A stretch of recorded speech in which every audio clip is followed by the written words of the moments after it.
See, the participants are starting to join us now.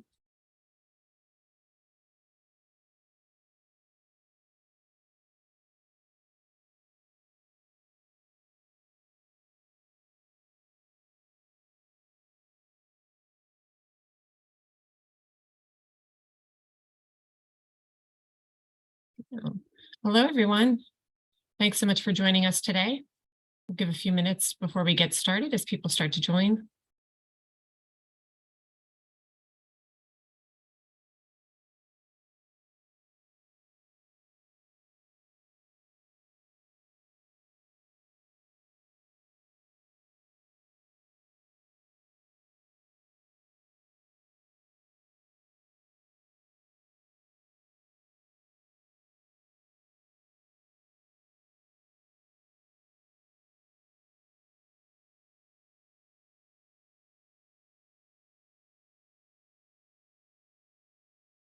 All right, so as people continue to come in, I'm going to start with just a couple of housekeeping items.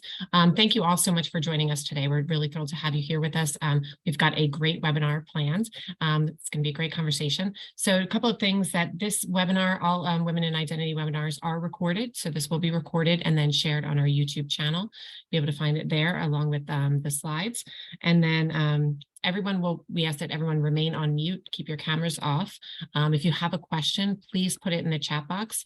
We will have a time during the session to do some Q&A. So we welcome all of those questions. If you have any other questions once the webinar is over, if you'd like to reach out to Women in Identity, you can reach us at info@womeninidentity.org.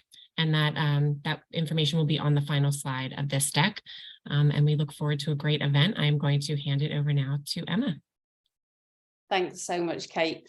So for those of you that don't know, my name is Emma Lindley. I'm co-founder and chair of Women in Identity. And I'm really excited about this webinar today because I think it's a really critical topic. Really to get more representation at conferences, because I think it's so important. If I think about me in the early stage of my career in the identity industry, and I certainly am not despite the fact that I do a lot of public speaking now, for me, it's not been one of the things that has ever really come naturally to me. It used to be one of my biggest fears. Was public speaking. And so, for me, really, when I was in my early stage of my career, seeing, female speakers on stage at conferences was just so important. But it is it's a daunting thing. And I think I'm really excited today because we're going to talk about this topic because it's something that's really kind of dear to my heart because it's been one of the kind of challenges I've had to overcome personally.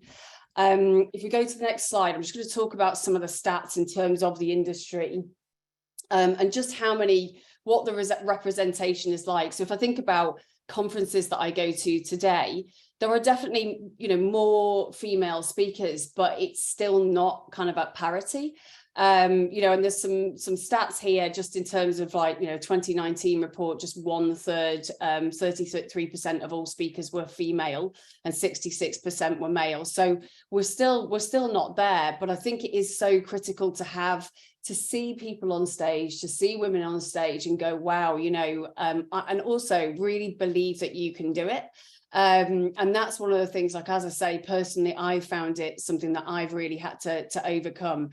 Because it is a daunting thing going up and speaking in front of lots of people, but it is absolutely possible. And genuinely, I can say now, when I go and speak, it's not something that doesn't necessarily. I still feel nervous. It's not something or excited. I've never really got to the point where I am kind of up there and completely and utterly feeling like I've got this. But once you've done it, the feeling afterwards is just so amazing. That feeling of achievement. And also, you've really got something, everyone's got something to say, particularly about identity, women and, generally we're an underrepresented group within the industry, but we have got such amazing things to talk about on this topic. So If we go to the next slide, I'm really excited because I've got two amazing panelists today, two kind of experts who are really going to take two different views on this topic and help everybody on this call kind of understand some of the ways that you can put really good conference speaker proposals in, and B, if we talk about imposter syndrome, how you can really tackle that imposter syndrome. So we've got Andi Hindle, who is the Identiverse Content Chair, here to talk about how you put together an amazing conference proposal, and Rosemarie Wilson, who's also one of the Women in Identity advisors, and a good friend. She is a career confidence and mindset coach. So she's just really going to be talking about imposter syndrome. So welcome to you, Rosemarie and Andi. Thank you so much for joining us. Hi, thank you very much, Emma. Cool. So I've got some questions for you, because I just love to get your, and I'm sure the kind of listeners would love to get your perspective on this topic. We are going to go to a Q&A that, as Kate was saying, at the end of the session. So please, if you've got any questions, stick them in the chat. We've got a relatively small group here today. We would love to hear your questions. I'm sure Rosemarie and Andi would love to answer your questions. So the first question I've got is actually for you, Rosemarie. Why do you think the kind of level of conference proposal submissions is so low?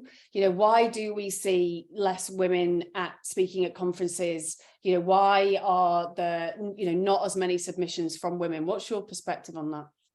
So that's brilliant. You already started on some of this already about the fear of public speaking, and it can be daunting. So there's a few reasons that I see, and a few reasons I hear from other women why they wouldn't submit a conference proposal, what stops them.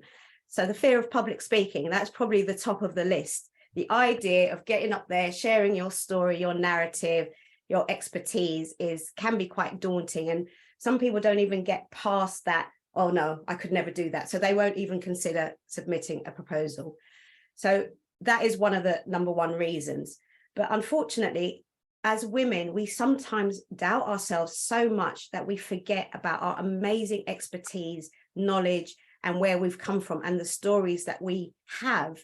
And I always say that if you can turn that around, rather than focusing on yourself and giving that, what would you say to someone who's just starting their career? What would you say to someone who's younger than you, or coming from a different background? If you focused on that, you'd more likely to want to speak up at a conference. So I think that, I'm giving a tip, but that's one of the reasons that I would say get your head out of that space and drop your conference proposal in. So that's one other thing. And then the biggest thing is also imposter syndrome.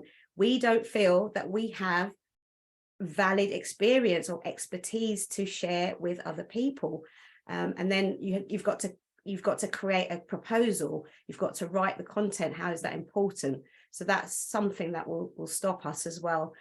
But also representation. When you look at a conference board or a speaker panel on a lot of these conferences, you don't see that many women, hence your stats. So then you're like, oh, I don't want to be the only woman, I don't want to be the token woman on this. That can put you off as well. So there are a few reasons there why we see fewer proposals from women, which is just unfortunate as well. Yeah, it is unfortunate. Yeah, Go on, I was just going to jump in there, just thinking, because there's lots of stages in which imposter syndrome can really kick in and go, oh no, no, don't. Every step of the way, every step of the way, the imposter syndrome is there. Before you've even got on stage, Yeah. Go on, Andi. No, absolutely. And I was going to add to that, Rosemarie, that I think anecdotally, one of the things that certainly I've heard both for Identiverse and for a couple of the other conferences that I'm involved in is it's not just about putting the proposal in. Like that's a big enough thing. And then on top of that, for a lot of people, that means, okay, well, now I've got to go to management and ask for approval to attend, to speak. I've got to deal with PR. They might be, have some rules that I have to, follow in terms of what I can and can't say. I've got to get travel budget. There's a lot of hoops to jump through. And so exactly that point that is it okay for me to do this? That question gets asked a lot, and you have to kind of jump over it multiple times. I think the other thing is that we know that there are certain groups that are underrepresented in the industry as a whole, right? And so to a certain extent, you expect or you anticipate that a conference agenda is going to be, I guess, at minimum representative of those numbers. Ideally, it looks better, right? So that you can generate some change, try and drive some change in the industry. But there's just a natural reality, right? That depending on where you are in the world and you know, which businesses you're looking at attracting to a particular conference, you may simply be dealing with a challenging kind of demographic spread to start with. So. Yeah. Okay, that makes sense. So lots to unpack there. So what do you both think about what's the impact of, you know, having low levels of conference proposals from kind of women in underrepresented groups? So, you know, we know that it happens, but what do we think the impact is? So the impact is you'll continue to have fewer numbers because you won't have the representation.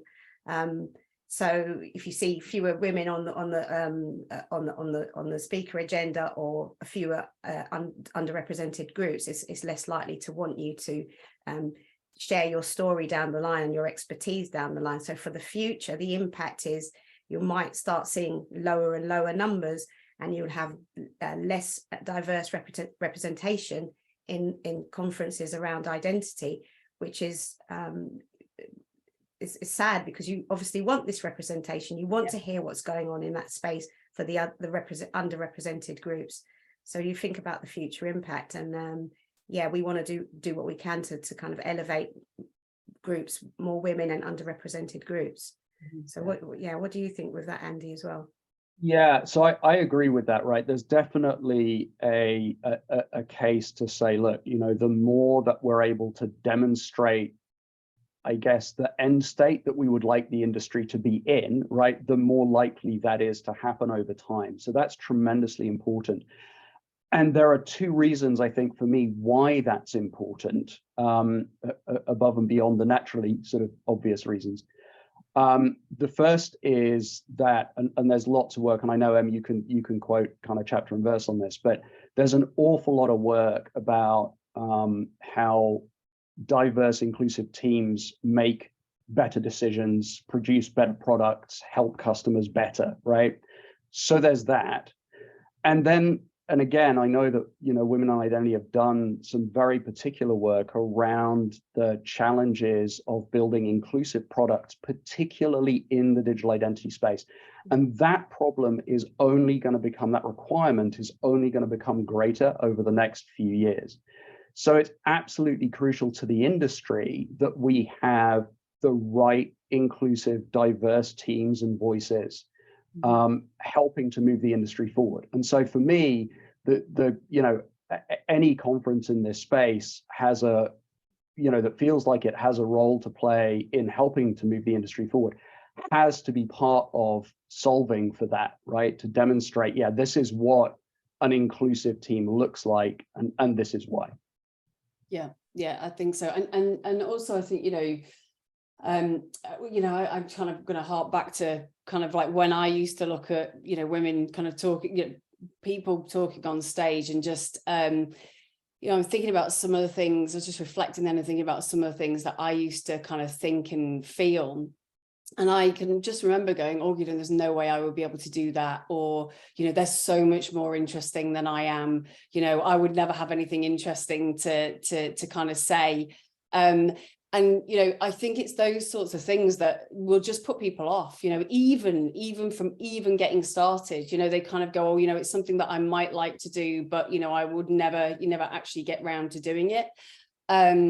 And I think, you know, there's now, I think, you think, you know, Andi, you were saying about having like women in identity. We've now got, you know, our amazing group of, you know, over 2,000 members globally. A lot of those people are public speakers. And so there's this amazing support network now to really help support some of those speakers who might have, you know, some of exactly the same thoughts that, you know, I had when I was younger. And I think it's interesting now because people will say to me, oh, you know, you look like, you know, you're just so confident on stage. And I'm like, believe me, this has genuinely been one of the hardest things that I've had to overcome in my career, you know, like it is. And it's not something I'm still kind of completely comfortable with. But, you know, you just have to kind of go through those stages. And sometimes it's just small kind of blocks of going, oh, I'm going to go and speak to a smaller group of people first at a smaller conference, you know, and then you kind of gradually build from there. But also that thing about going, well, actually, I have got something interesting to say. You know, and when you go to conferences, I think it's interesting, you know, because there's a whole range of speakers and not everybody's an amazing speaker, you know, and that, you know, when I look at quite a lot of men, I'm like, well, they're not all great speakers either, you know, so I think it's just so important to have that representation. So Andi, you see lots of conference proposals. What makes a good proposal? Yeah, so I see quite a few, and I tried to distill some of this into a couple of bullet points on a slide. But look, I think I can speak quite specifically, I guess, about Identiverse and what we look for. A lot of what we look for is not dissimilar to what other conferences will look for. But I think the first thing I would say is, if you are, and I hope you do, looking to put a proposal into any conference in this space, start by understanding a little bit more about the conference. If you haven't attended before, talk to somebody who has. Like Emma said, there's lots of people who I'm sure will be willing to share their knowledge, right? So what kind of an event is it? Is it you know, more fact-driven or more marketing-driven? Is it a technical audience? Is it less of a technical audience, more of a business audience, right? Does the particular conference have a well-defined, you know, call for presentations, review, evaluation process or not, right? And all of those things will help inform the way that you approach the response. So having said that, I think there are kind of three top things to look for. The first is, if you are dealing with a proper call for presentations or call for proposals or whatever it is called, look at the questions that are being asked, right? I mean, this is kind of, it's taking exams 101, right? It's read the question and answer the question. But for the most part, the conference organizers will have put quite a lot of thought into what they are asking for and the way that they want you to respond. And they should be giving some reasonable guidance about that. So, you know, and I've actually pulled this directly from the Identiverse call for presentations, right? We use this language. We say we want a brief, pithy abstract, which will be used for the agenda. So, okay, it needs to be brief, so don't make it 3 pages. And we get some that are, right? It needs to be pithy. In other words, it's got to be full of facts. It's got to say what you want to say, nice, concise, well-crafted. And then recognize that if it gets selected, it's going to be used in the agenda. So think about, well, what's this going to look like when it's, you know, a little paragraph of text, right? How's that going to be appealing to people and help them understand what it is that I've got to say? The second thing was to think about the outcome for the audience, right? So this is really about, what am I going to be telling to people? What are they going to be taking away from the things that I'm going to say? What am I teaching? What knowledge am I sharing, right? Those things. And the third one is one that we struggle with every year for Identiverse. And I know that there are a couple of other conferences in the space that have a very, very similar challenge. So quite often for the larger events, you'll see that there are topics or tracks or, you know, some kind of sort of filtering mechanism that you have to choose from, right? So am I doing a presentation on authentication or customer service or, you know, business or whatever it might be? Take time to think about which is the right topic for this proposal. The number of times that we see things come in that are just miscategorized, almost out of a lack of attention, right? So we get some that are miscategorized because honestly, they could have gone into 2 or 3 categories and you had to pick one, and that's okay. As long as you've been through the thought process of saying, okay, is this really about, let's say, security, cybersecurity, or is it more about, you know, a particular standard rather than being focused on the cybersecurity act, for example? So those are the things that I would look for. And I think that applies certainly to the majority of the events that I can think of, you know, that are significant in the digital identity space, and probably beyond as well.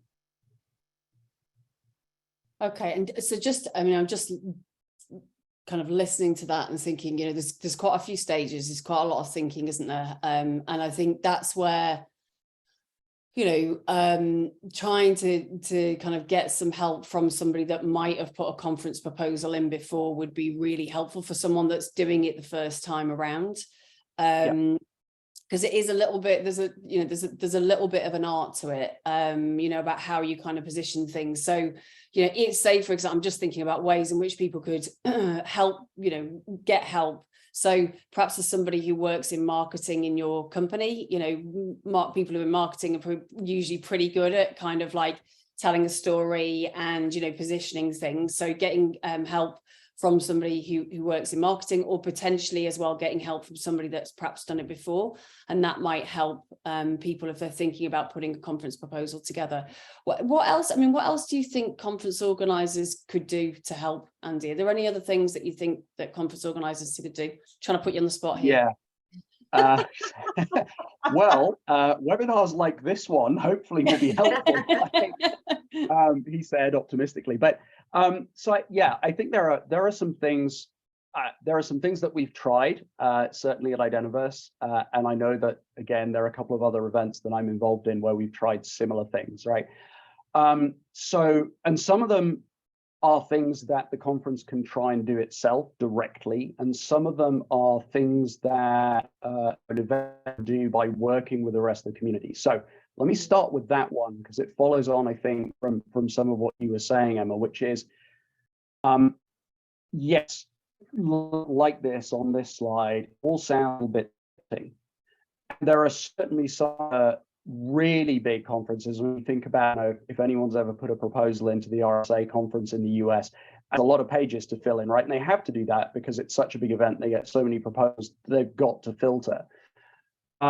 If you look at some of the more academic conferences, again, they're looking for a lot of supporting information. For Identiverse, for a conference like Authenticate, it's not as daunting as this might at first appear, right? We're not asking for a lot. We're asking for a relatively small amount of information that's just reasonably well crafted. And exactly to your point, Emma, there's lots of support available. And so this is one of the things that I think conference organizers can do, and in some cases are trying to do, which is, let's go get involved and have a conversation with Women in Identity about what we can do to help. Let's go and have a conversation with ID Pro, right? Again, lots of joint members, I'm aware, I'm one of them. And lots of support available there in the community. A number of folks who serve on the content committee for Identiverse, and again, I know this is true for Authenticate, amongst others, are themselves involved in providing community material around things like what makes a good proposal, how to structure your presentation, how many slides should you put in for a 20-minute presentation, that kind of thing. The other thing that as a conference organizer that we think about is what are the things that we can directly influence that potentially help to support the change that we want to see across the industry, right? So as an example, if a conference organizer is putting together a content committee, let's make sure the content committee is reasonably representative and inclusive, right? I mean, it sounds very straightforward, but there are a lot of conferences, that I've looked at in other sectors where that is not the case. And you look and you see 15 old white guys, and you think, well, that's daunting. Now, I'm pleased to say that in the case of Identiverse, that's not the situation that we have, but we've had to work a little bit to get there, right? And we've looked at things like mentoring programs. They're hard to do, and that's why the community engagement is useful. And we try and make sure that when we're putting together, a particular topic area, a particular track, that across the board, it's reasonably inclusive. Now, bear in mind, of course, that inclusivity means a lot of different things, right? So yeah, the conversation today is focused around female participation, but we look at all sorts of other things as well. New speakers, new voices, people who are new in their careers or who haven't presented before, different industries, different geographies. There's a lot of different things for us to look at that our job is to try as conference organizers to try and balance all of that. Sorry, that was a very lengthy answer, and I suspect that Rosemarie has some things to add. So, Okay, go on, Rosemarie. I've got so many things to add about so many different things. But yeah, well answered, Andi. Obviously, this is your primary space. But yeah, there's something for me around intentional planning, and you said you kind of hit the nail on the head with the things that you're doing, but so many other conferences aren't doing similar things, and even from the outset, they're not looking at how can we have a more inclusive representations. They're not thinking about that. They're just maybe looking at the great speakers that they know of, or are industry specific or known in the industry. So they're not looking beyond that. And I guess the kind of new voices that you said, and the upcoming people, they don't stand a chance. Because of their internal fears, which is quite big, and then the other hoops or hurdles they've got to kind of get around the actual application process. But I also think that, intentional planning, maybe having a kind of a template, if you're going to have a conference, what do we need to say? What do we need to be doing so that every conference either builds on from the last one, or we make sure we have more, more voices from that represent the world that we live in, rather than just the same kind of rechurned faces and people. So, have a template, what should we be asking for? What should we be doing? What is inclusivity? What does that mean to us? What does it mean in the industry? So start asking those questions. So from the outset, before you even start that, the planning for next year, because I know these conferences are planned way in advance, right? So you can be creating this template of having, so many more interesting voices to add to the mix, which I think that having as you said already, having diverse stories and voices makes for much more wholesome stories and conferences. So I think that's really important as well. And just something I wanted to add on from what Emma said about looking at other people, looking at other women and being in awe of them. Perhaps use that to spark your excitement, or your okay, it's out of my comfort zone, but yes, I'm going to do it. Yes, I'm going to apply for the conference, or yes, I'm going to improve my public speaking, or yes, I'm going to do something that's out of my comfort zone. So use that as a spark. I know I'm straying off the initial question, but I think that's also important. So rather than being awe of people and saying I'm not going to do it, diving in and use that as encouragement to invigorate you to get excited. I'm going to be that person one day, or something similar, my version. So many I totally agree with that, but I think it's also trying to not assume that those people have totally got it sorted. We have this, when we look at people, we go, oh, they don't have the same imposter syndrome that I've got. This is all about me, kind of like your personal kind of angst about it. One of the things that really helped me was I remember reading about Beyonce. And Beyonce was talking about how she has really horrific imposter syndrome.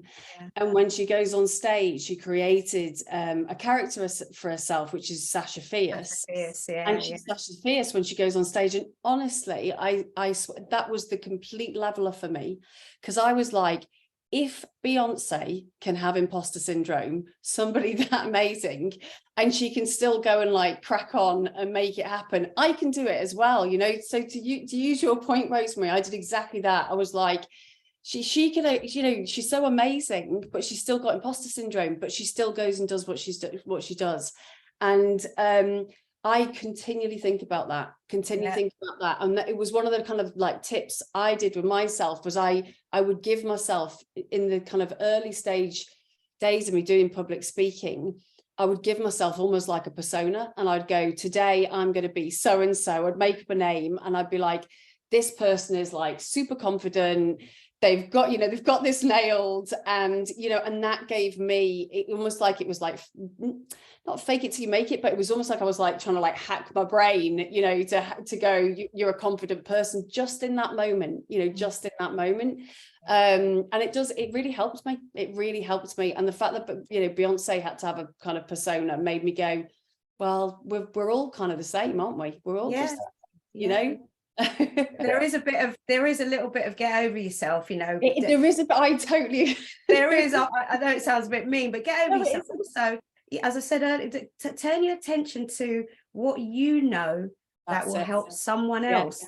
Get over yourself for a moment, get the ego out, just park her for a second, and then think about the impact you're going to have for the audience that you're going to help and teach them. I totally agree. I mean, one of the other things go on, Em.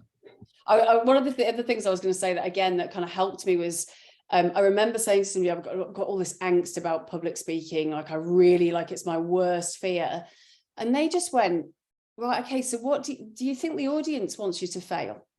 And I was like, no. And they went, what do you think the audience is thinking? And I was thinking, and I was like, well, they probably just want to hear what I've got to say. And they went, yeah.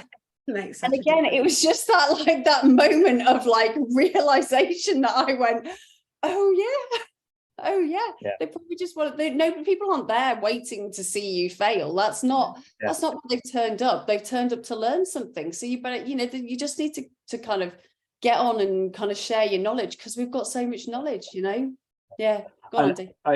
That ties into a thought I just had as Rosemarie was talking, which is there's some degree also, particularly for those conferences that have a reasonably well-established selection process. Mm-hmm. If you get selected, you can lean on that, right? Yeah. You were chosen for a reason by some presumably reasonably smart people who are looking at a bunch of different proposals and saying, well, this is the one that we want to hear, right? So that's a good thing. And I think you can lean on that to some extent. That maybe helps a little bit with the imposter syndrome. It doesn't necessarily help with stage fright, which is, related but different, right? And I mean, absolutely to your point, I mean, I speak publicly not infrequently, and I still get nervous, and particularly at the Identiverse stage, right, which is it's a big stage, the main stage. You come and find me and I'm pacing backstage trying to remember what I'm going to say and how I'm going to say it, right? I mean, that's I'm hoping that you're not just going to say the word bananas in the middle of like, that's always my biggest fear, that I'm just going to go say it in the middle of what I was going to say and then just go bananas for no reason whatsoever. You realize that this is now going to happen at Identiverse this coming year, as I'm going to stand up on stage and go, and for Emma Lindley, if she's in the audience, bananas, and just move on and see what happens. Yeah, absolutely. So Rosemarie, so what's, we're talking a bit about imposter syndrome now. What's the impact of imposter syndrome and what's the best way to tackle? We've talked about, kind of like the way that I've tackled it and Beyonce tackles it, but what do you, what in your experience, because you've got so much experience in kind of personal coaching and things like that, what's the best way to tackle it? Yeah, so and I got a slide on this as well. So I think, so talking about, yes, specifically speaking at conferences, but in the wider professional space on a whole, and in the identity space as well. So, all your imposter syndrome challenges, they all start from within. So it's the first thing is to kind of identify that language that you use. You see something and you talk yourself out of it. Oh, no, I couldn't possibly do that. I couldn't possibly speak on stage. I couldn't possibly submit a proposal. This is what they're asking for. I don't have that experience. I can't even think how I would approach that, so I'm not going to do it. I'm not good enough. There's so many people that are so much better than me. That's a kind of a language. So just become aware of that language. Just remind yourself what you're talking yourself out of.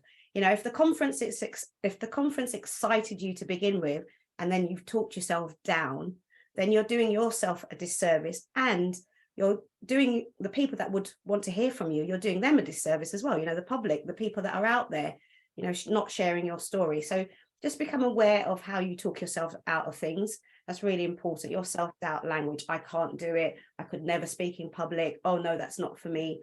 That type of thing. And just acknowledge how it's blocking you. Is it stopping you from, if you did speak on stage, would that elevate your career perhaps? Could you be identified for a promotion? How is it blocking you? In what way is it blocking you? Perhaps it's personal. If you did speak on stage, that would be a personal achievement to you. So that'd be an internal achievement, an internal success for you. So just how it's blocking you. And once you start kind of staging these stories about yourself, it will help you understand yourself a bit more. So just identify what's going on for you. How is it blocking you? You know, and what would you rather be, you know, what would you love to be able to do, or be competent or confident to do? Not competent, you are competent already, but confident enough to do. And when you're going through all this and you're telling yourself, oh, I'm not good enough, and oh, look at you know, Emma Lindley, she's on stage, she's amazing, you know, she doesn't have the same problems as me. Just take a step back and be more objective. So I once had a wonderful lady that I worked with, and I said to her, rather than critiquing yourself, be objective, look at yourself in the third person. So what is factual and what is fictional? What are you saying about yourself? When you start feeling like an imposter, it means that you're not able to see your own achievements or your own successes. You can't internalize them. You don't believe them. You feel like you're a fake or a fraud. That is not true. Definitely not true.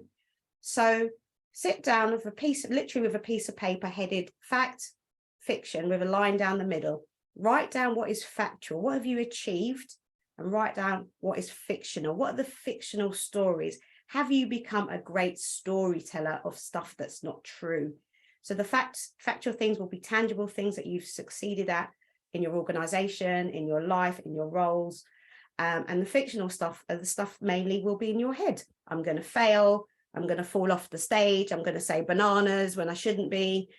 Those sorts of things, you know, the stuff that you make up. So be objective, and then you'll start seeing this picture of how marvelous and brilliant you are, and how capable you are of actually doing what you need to do, whether that's speaking on stage or moving further in your professional career. And then we talked about this earlier a little bit about mentoring. There will be someone or something out there that can support you. So who can help you, who can guide you? So who could you speak to? If you ask for someone for help, they are usually, you know, falling over themselves to help you. Just ask someone, who can I, you know, how can you help me to do this? I want to submit a proposal. I'm not feeling confident. I've done my fact versus fiction. These are all the things that I'm capable of doing, but I just don't have the confidence because I feel like a fake. So who could you get to guide you, to help you believe in yourself more? Who could you speak to, or who else is out there that can support you? Maybe someone you've seen speak on stage, maybe it's someone else in your industry, talk to them. So those are just 3 things that you could start off doing. They're practical, that you could start doing to make sure that you go ahead and submit your proposal. Yeah. Well, I think they were really amazing tips. I think one of the things about talking to people that have done it before, I think often that will help you deal with some of the imposter syndrome things, because I think when you talk to those people, they'll go, yeah, I put a conference proposal in and it wasn't accepted. I put loads of conference proposals because I've put them in and they've not been accepted. Yeah, me too. You know, for sure. You know, and I get incredibly nervous, you know, before I go on stage and, you know, go and talk about, and it's, you know, as I said, it's, and I think it's kind of like it will deal with some of those things that perhaps you've built up in your own mind, and you suddenly go, oh, right, you know, that kind of aha moment, you know, where, you know, as I was saying, you know, when somebody said to me, you know, what do you think the audience is thinking? And that bit of like the practical bit of your brain has to kick in and goes, oh yeah, they're probably not kind of like all waited there with bated breath expecting me to fall off the stage, you know, because actually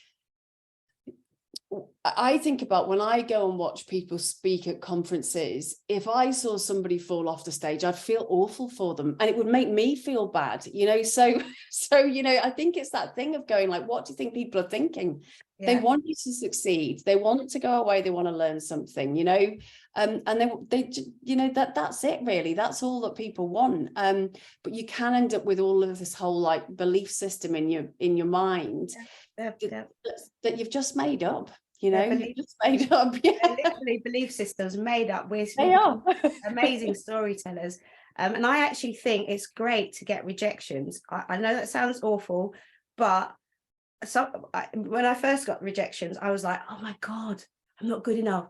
Then I was like, no, because actually it actually makes me more resilient, more stronger, and more able to take it's feedback in a way. But I'm not going to stop. I'll still apply for the next one. It hasn't stopped me. And even if I get 100 no's, you know, there'll be one amazing yes, and that could be the one that you need, the best one for you.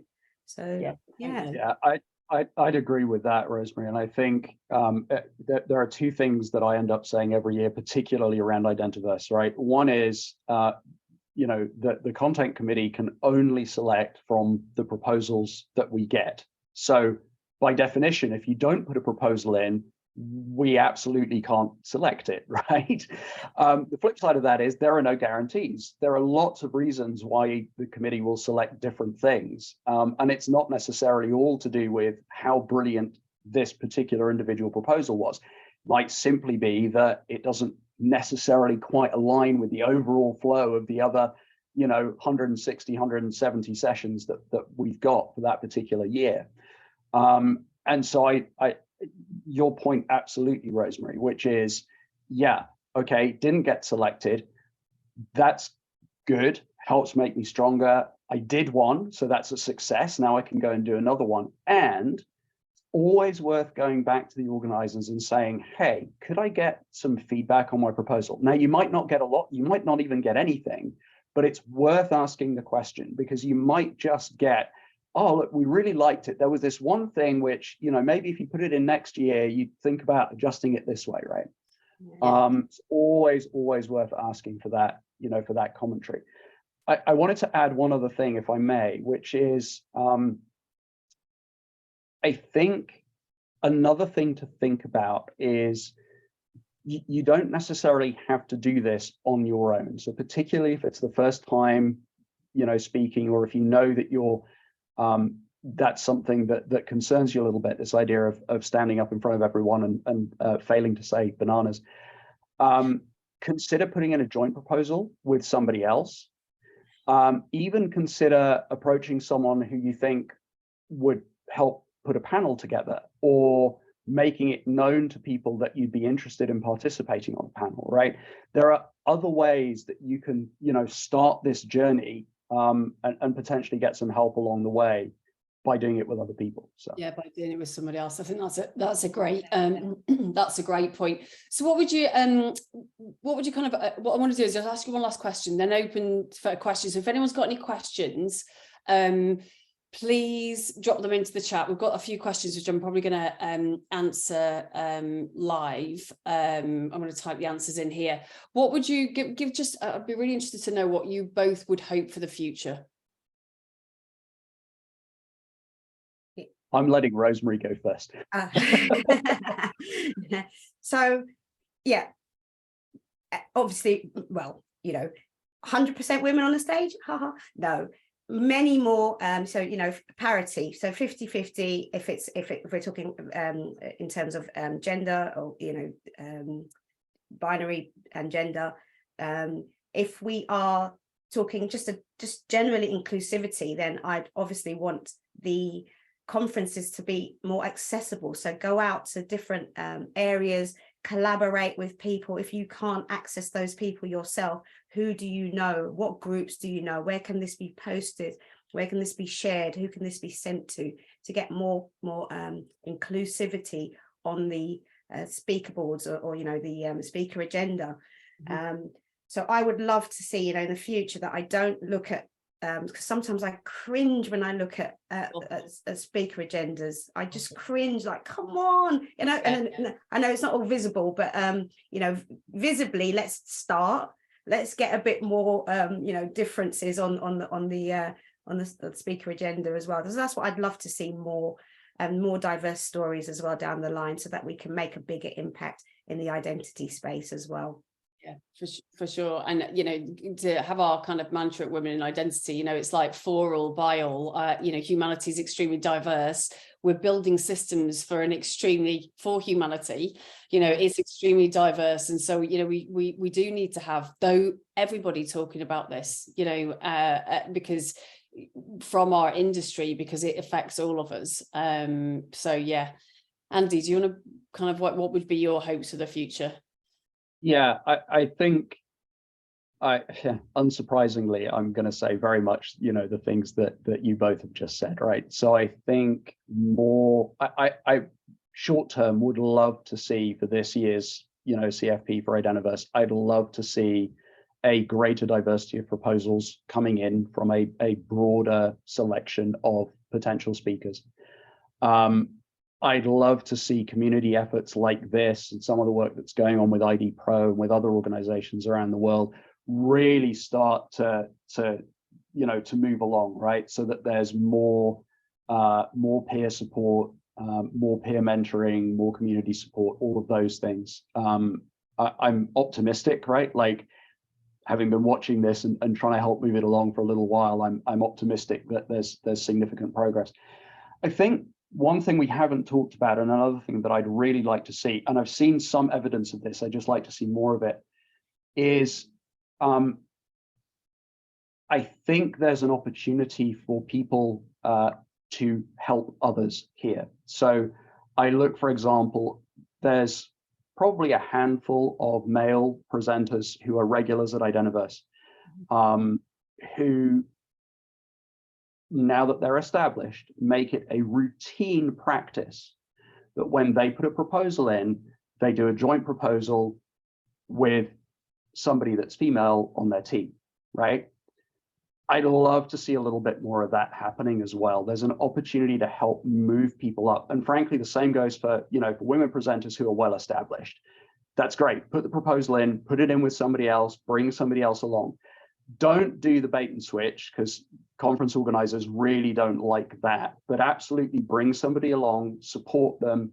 And then next year, maybe they put in a proposal, for themselves, right? I think there's some real opportunity to do that. And back to your point, this is so important for the industry as a whole, right? We have to be building products and solutions and services that are properly functional for all of the people that they serve. And in order to do that at all, let alone well, we have to have diverse voices in the industry, and they have to be heard. Yeah. So just on that, we've actually had one of the comments in the chat was somebody had they've put conference proposals in and they've had some challenges with them, so they've actually asked for some help. So I'm going to talk about the next session that we've got in a week's time, but Andi, this might be opportunity to help somebody kind of give them some feedback on the conference proposals. So that might be something that we could definitely do. And then we've got one more question. So how would you let it known that you would be interested in being on a panel? Yeah, so that's a really good question. And, I think the answer is going to depend a little bit on the context of the work that you're in. So if you're in a larger enterprise and you know that there are people, potentially putting proposals in, or people who commonly go and speak to these things from the business that you're in, go speak to them and tell them. The other thing certainly that you can do for Identiverse is if you think to yourself, hey, this is something that I think, a topic that should be discussed. I don't necessarily want to discuss it myself, but I'd like to be on a panel that is. You could always, put a proposal in, leave it reasonably loose. Again, specifically for Identiverse, there's an additional information section. You can always put a line in there that says, hey, this is the thing that I think we should be talking about. If there is going to be a panel about this, I'd love to participate, and here's why, right? Now, hopefully we don't get 1 million of those, because it's going to make our life really difficult, but seriously consider that, right? It's certainly an opportunity. And then the rest of it is just networking within the industry, right? So as you get involved in conversations with peers, if you're in, I don't know, standards groups or an ID Pro or discussion groups in women identity, just let people know, hey, I'd love to talk about this at a conference, and somebody's going to pick that up, right? And say, that'd be great. Let's see if we can put something together, right? Okay, all right. Rosemarie, have you got anything? Just chip in if you've got anything to add. I was just gonna add to that. So like attracts like. So if you start asking, so what I mean by that is, if you speak at one panel, people will see you on that panel. Like, oh, that lady or that person was great. We could invite them to XYZ. So be visible, get out there and speak. Ask if you you know, if you're going to apply for a panel on a conference, that's great, but Yeah. just start becoming known in the industry so that people see you, you're more visible, talk about what you've done, talk about what you've been, so that people start to see you, so you're more visible, and they'll invite you potentially as well. But put your ask out there. I would love to speak at, I would love to be on. Put your ask out there. You never know how it will come back to you. Just make what you want visible and known. Make yourself visible and make what you want known. So I think that's quite important. You know, obviously there are different ways to do this as well. You can go down the official routes of writing up where, you know, on, as Andi just said, adding things to your proposal form, but also just go about it in different ways. I've never been one to follow all the rules. I always go off piste and ask for things that I want. So just do that as well, and talk about it so that people know that you're actually looking for being on a panel, for instance, if that's what you want. Yeah, I think that's a really good point, actually, because I think the minute you kind of do end up being seen, you know, at a conference, it does end up being like a bit of a snowball effect, because people go, oh yeah, that person spoke at a conference, and then you'll get invited to others. And it's interesting, actually, because last year I was at a conference, an identity conference in London, and I was on a panel with a lady who had had a stammer for her entire life.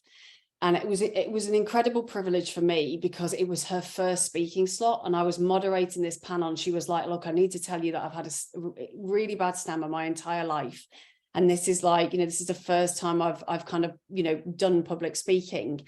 And what was amazing for me was like, this year we did the conference again this year, and then she was like, on a few different panels, and I was like, how's it going? She was like, yeah, I've like really started to build my confidence, and her stammer's not gone away, but it was such an incredible privilege for me, because she was like, it's my first time, and I was like, don't worry, we've got this.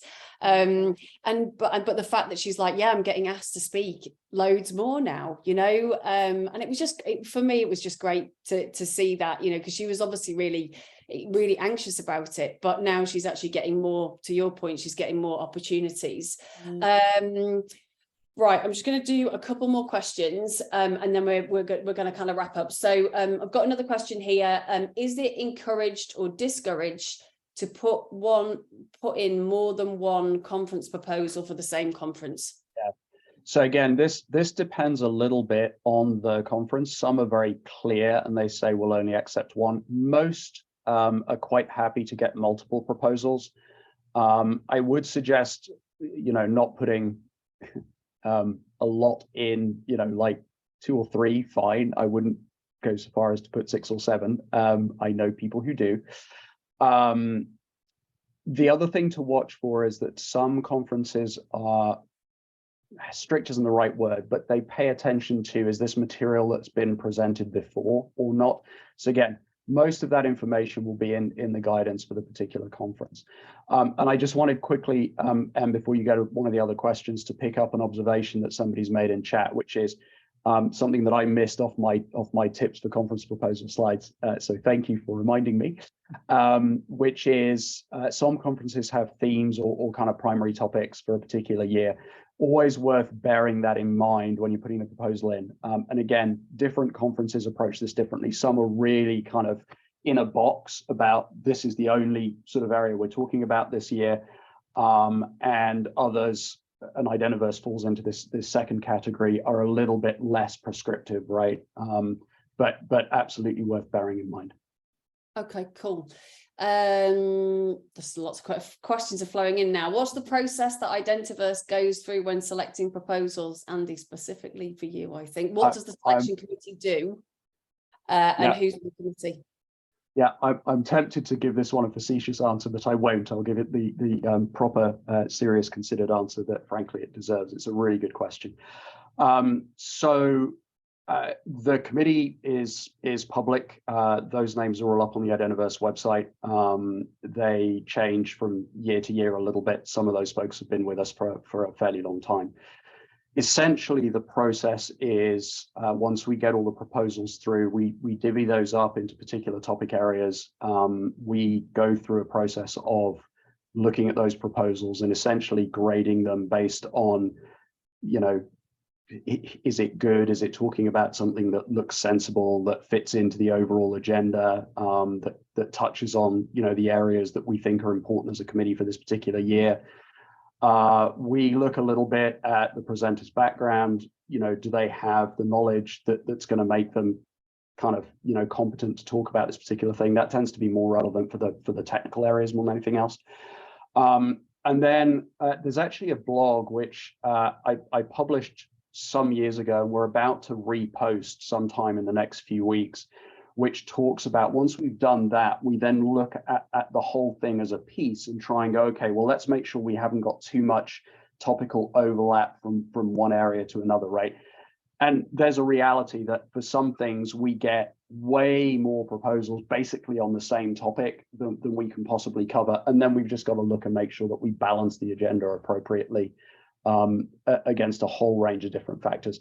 It's not perfect, but it's a reasonable process that's been, you know, with a few tweaks, reasonably successful for the last 8, 9, 10 years. So Sounds like you're actually doing some work there, Andy.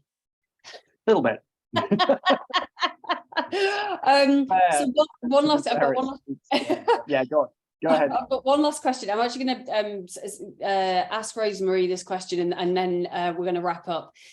Is it better for women to start with women in identity or women in cyber conferences first? So, do you think women are better to start to go and speak at women conferences, or do you think that, you know, they should be sticking their conference proposals in at any conference? What do you think? So if you have expertise in an area and you feel you can speak to the audience, submit away to any conference that's relevant. Because if you start putting rules in on what you can and can't do, then you're more likely or less likely to feel confident enough to submit a proposal for anywhere that you've got relevant information or relevant expertise. So I don't think either one is better than the other. If you're confident enough in yourself, write up what you know, whatever you've got expertise in, and submit your proposal. If it's relevant for both conferences, submit for both. Go for it. Yeah, Go okay. for it. That's wise words. Right. Okay. So next slide, Kate. And conferences, proposals, and when you should be putting your conference proposals in. So these are just kind of the event snapshot of identity conferences, when they're going to be on and when they're accepting those proposals. So I would say, you know, get cracking, get started. You know, there is support around you, some amazing advice. And I want to thank Rosemarie and Andi for you know, for attending today, because I think it's so important to get kind of those. It's the elephant in the room, isn't it? The imposter syndrome, you know, and we have to address it. But also getting that kind of like really like from Andi, the advice around this is how you structure your proposals. And then there's just lots of support around that as well. You know, you don't have to feel like you're doing this on your own the first time round. So these are the next conferences. This is when the CPFs are in. And we've also got next week another amazing webinar. So Debbie, Heather and Lorraine are going to be running a session on actually how you write your proposals. You know, I know that they've all got experience in this as well. So that's on December the 19th. I would just say tune into that as well. And then get your conference proposals in. And you know, if you do need any support, you know, I'm sure that kind of Andi, you know, people, women in identity, or Rosemarie would be happy to kind of give you some tips and tricks, but definitely tune into that session on the 19th. Right. And we are top of the hour. So I want to thank everybody. I want to thank Rosemarie. I want to thank Andi, and I want to thank you all for joining. And this has been a brilliant session. Thanks a lot. Thanks, everyone. Thank you. Thank you. Cheers. All right. Bye-bye now. Bye.